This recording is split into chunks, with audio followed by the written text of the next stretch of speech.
별미큐티 시작합니다. 기도하겠습니다. 하나님, 오늘도 말씀의 시간을 허락해 주셔서 감사합니다. 시편을 통해 우리에게 말씀하시고자 하는 말씀을 겸손히 듣는 시간 되게 하여 주옵소서. 말씀의 인도자 되시는 예수님의 이름으로 기도드립니다. 아멘. 하나님의 말씀은 시편 119편 129절에서 144절까지입니다. 시편 119편 129절에서 144절까지입니다. 주의 증거들은 놀라움으로 내 영혼이 이를 지키나이다. 주의 말씀을 열면 빛이 비치어 우둔한 사람들을 깨닫게 하나이다. 내가 주의 계명들을 사모함으로 내가 입을 열고 헐떡였나이다. 주의 이름을 사랑하는 자들에게 베푸시던 대로 내게 돌이키사 내게 은혜를 베푸소서. 나의 발걸음을 주의 말씀에 굳게 세우시고 어떤 죄악도 나를 주관하지 못하게 하소서. 사람의 박해에서 나를 구원하소서. 그리하시면 내가 주의 법도를 지키리이다. 주의 얼굴을 주의 종에게 비추시고 주의 율례로 나를 가르치소서. 그들이 주의 법을 지키지 아니하므로 내 눈물이 시냇물같이 흐르나이다. 여호와여, 주는 의로우시고 주의 판단은 옳으니이다. 주께서 명령하신 증거들은 의롭고 지극히 성실하니이다. 내 대적들이 주의 말씀을 잊어버렸으므로 내 열정이 나를 삼켰나이다. 주의 말씀이 심히 순수하므로 주의 종이 이를 사랑하나이다. 내가 미천하여 멸시를 당하나 주의 법도를 잊지 아니하였나이다. 주의 의는 영원한 의요 주의 율법은 진리로소이다.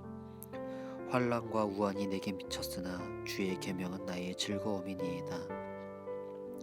주의 증거들은 영원히 의로우시니 나로 하여금 깨닫게 하사 살게 하소서. 아멘. 여러분은 신앙생활 하시면서 가지고 있는 신앙의 증거들이 있으신가요?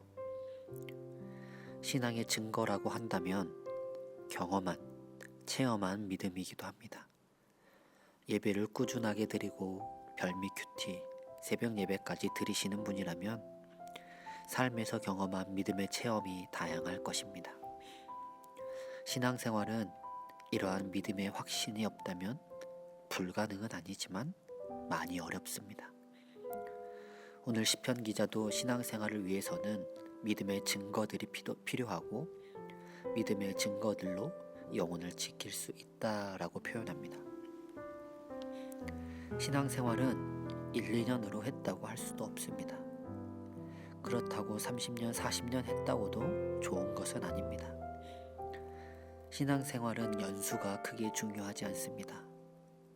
과거가 아닌 지금을 살아가기에 지금을 살아가는 나에게 얼마나 예수님의 모습이 나타나고 있는가, 이 모습이 중요합니다. 오히려 오래될수록 더 멀어지거나 더 나태해지기 쉬운 것이 신앙생활입니다.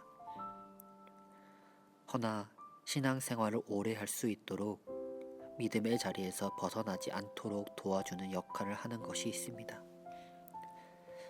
바로 믿음의 증거들입니다. 신앙생활을 하다 보면 말씀이 믿어지지 않고 귀에 들려지지 않을 때가 있습니다.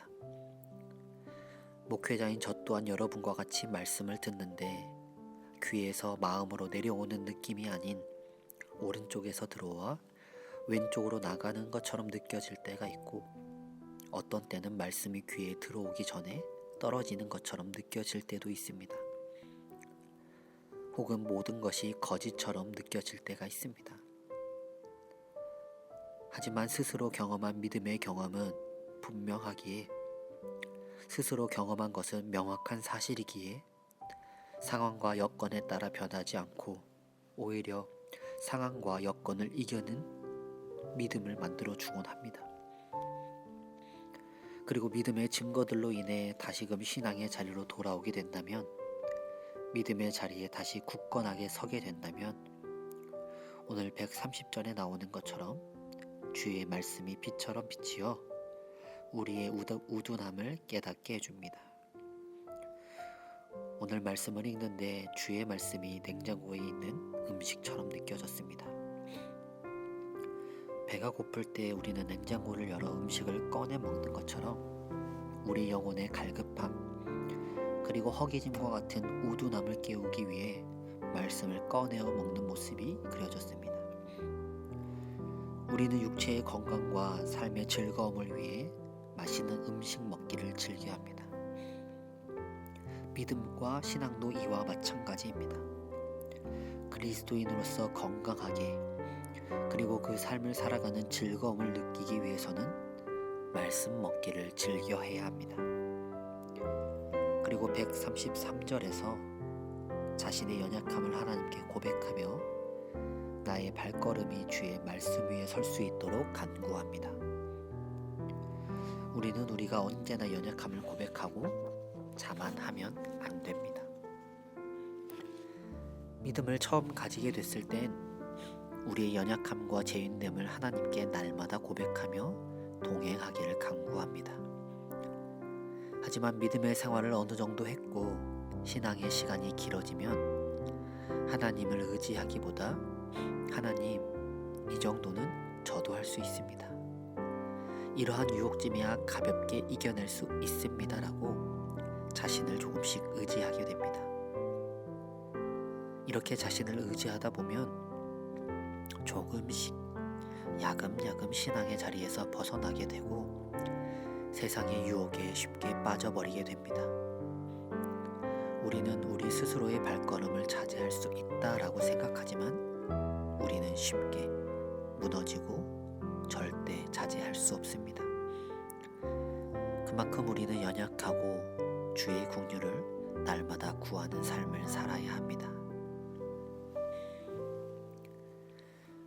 그리고 우리는 오늘 말씀에서 140절 주의 말씀이 순수함으로 라는 부분을 기억하기 바랍니다. 주의 말씀이 순수하다는 것은 어느 누구에게 동일하다는 의미이기도 합니다. 죄를 지은 사람에게도 의인에게도 죄의 길에 서 있는 사람에게도 흔들리고 있는 모두에게도 주의 말씀은 동일하게 적용됩니다. 믿는 이들에게 좀 더 유리하거나 믿는 이들에게 좀 더 편안한 것 없이 창조하신 모든 피조물들에게 동일하게 적용되는 것이 주님의 말씀입니다. 이는 주님의 말씀을 따를 때 주변을 보지 않아야 한다는 의미이기도 합니다. 저 사람은 저러는데 난 왜 이렇게까지 해야 하나? 나만 손해 아닌가라는 불합리함을 받을 때도 있습니다.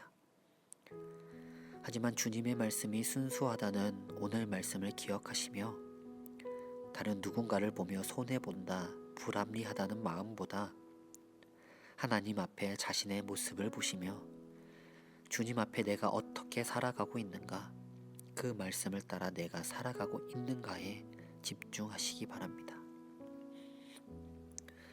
오늘 말씀에 나온 것처럼 순수한 주님의 말씀을 따르기 위해 애쓰시고 무엇보다 내 삶의 방향은 영원한 의되신 주님을 따르시고 주님의 율법을 지키는 그리스도인의 삶입니다라고 고백하며 하루의 시간을 보내는 여러분들 되기를 주님의 이름으로 소망합니다. 기도하겠습니다. 오늘도 연약한 몸과 마음으로 주님 앞에 나왔습니다. 우리의 연약함이 주님의 사랑과 말씀을 잊지 않도록 늘 함께 하시고 우리의 삶에 날마다 반응하여 주셔서 주님이 보여주시는 삶의 증거로 힘 얻으며 살아가는 삶 되게 하여 주시옵소서.